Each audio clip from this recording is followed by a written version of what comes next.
All right, man, check this out. So, my friend was at this Valujet memorial in Florida, sending me pictures, and it was crazy looking memorial. So, I never really heard of it. Looked it up, and it was Valujet 529, May 11th, 1996. This plane, DC 9, crashed into the swamp. 110 people dead. Everyone's dead. Planes vaporized. So, right away, I'm always looking for the 369 codes you see in these mainstream media ones. So when you add the numbers of the jet together, the 5 plus 2 plus 9, that's 16, which reduces down to 7. And then right away, I saw this May 11th, which is 5 plus 11, another 16, which reduces down to 7. And then 1996, another reduction down to 7. So 777. And when I see these 777s in these mainstream stories, it's like, my conspiracy senses are tingling. I know to look deeper into this. So let me first and foremost say I'm not saying that this plane crash is a hoax or anything. I'm not going to go into any wild speculation yet. Depending on how the reception of this video is, I'll do a live stream later where I go more into speculation and all that. But for this one, I'm just going to stick with, what I can prove. But that 777 got me looking into it more. This is what the memorial looks like. It's all these Egyptian obelisks or whatever, they're all lined up. And when you see it from the top view, it makes this weird shape. I mean, it was pretty crazy looking. So I started digging around online, see what I could see for it. I go to above top secret, like a conspiracy forum. Here's a dude, May 14th, 2009. His name is Adrenochrome. That's an interesting name, right? Who was talking about adrenochrome in 2009? But anyway, this dude says, he's looking into it for whatever, because this picture he's got is the only picture he can find where there's no wreckage or anything. There's just a little hole there. And he's got this picture here, a second picture, which he says he thinks is actually from the Flight 93 crash, which was a totally different thing. So this second one's not even confirmed to be the Valujet one. And there's other people in this thread, responding. Here's a different guy. He puts a picture of what a plane crash should look like when crashing into the Everglades. Eastern Airlines Flight 401 crash. So it's some historical photos of this is what it looks like when it crashes into the Everglades, because look at it, it's not that deep. These guys are only up to the knee deep. And here they're getting all the wreckage. But the other one, they say just completely vaporized.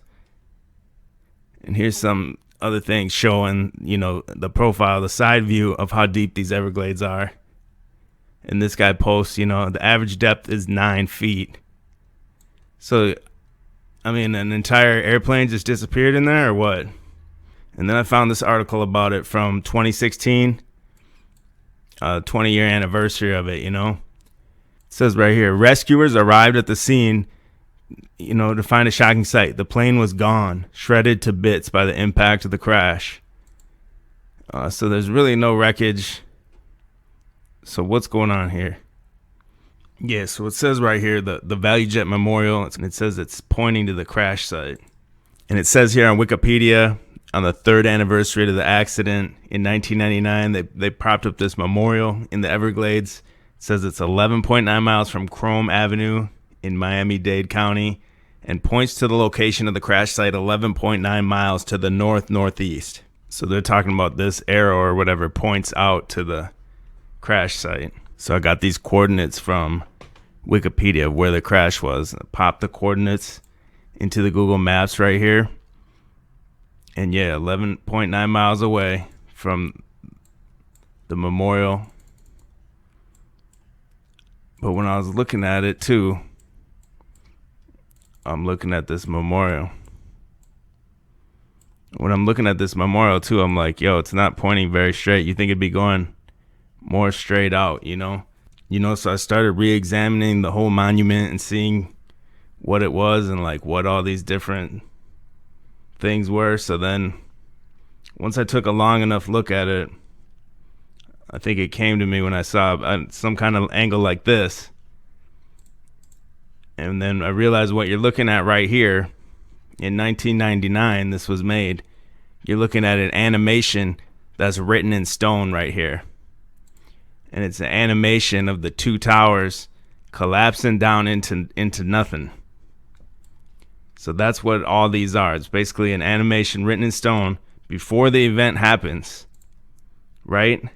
So if it's talking about 9/11, so I zoomed into New York, came here to the One World Trade Center,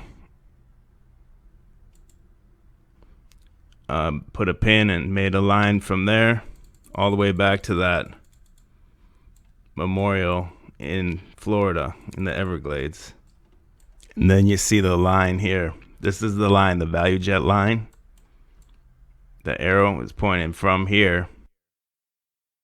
That line is pointing all the way to New York, where the site of the Twin Towers were. And that explains why on this Wikipedia here, you know, it says it's 11.9 miles from Crone Avenue, 9/11 reverse. Why would you put that in there? And then it says the crash site is 11.9 miles out to the north-northeast. Another 9/11 reverse. And then when you look at the aerial view of what this memorial is, look at it right here. And I hope you've checked out my previous video to understand where I'm coming from on this, where I made a previous video called Progressive Psyche Overlay to see where I'm coming from on this. But when I see this, the first thing I thought popped to mind too was this negative space inside in between all these obelisks, right? That negative space. Remember, this is in 1999.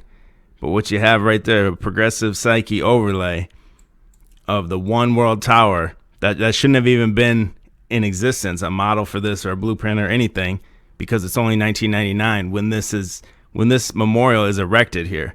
And there's probably, you know, a year or two of planning even before this, but we can only say 1999. Right here, you have this visual of the shape of the One World Tower that's going to go up in the future in New York. So I don't know what's going on. I don't get the whole thing. I know there's some crazy stuff happening right here. You know, here's another article I found from 1996 about it. It says there's no airplane left. Again, it's a DC-9, and there's 110 victims. So you got like 9/11 encoded right into it. But then this guy in this article, I thought it was weird. It says he's some diver. It says when he slipped into the water at 9:11 a.m. for his 95-minute dive. You know, why would you include that in there? Do you really need to put that time in there in 1996? You know what I'm saying? So if you're not one of these people that understands the Twin Towers that was built to be destroyed and it was some kind of massive magic spell, some consciousness shift or something, this is going to sound so far out there to you. But if you're one of these people that's pursuing it from that point of view and you have the understanding, you're going to see what I'm putting out here. Is I'm putting out basically a smoking gun of these people, whoever they are, showing you what they do, animation written in stone before it even happens. One World Tower fits directly inside of this thing. So again, I don't want to take away from this plane crash being real or fake or any of that. I just want to show you this is all I can prove right here is these connections. So I'd love to hear some comments. And again, if I get good feedback or whatever on this, I'll do a live stream with a lot more speculation about this later. All right. So everyone that follows me, thanks a lot for your support and everything. And I'll be back with more videos later. Peace.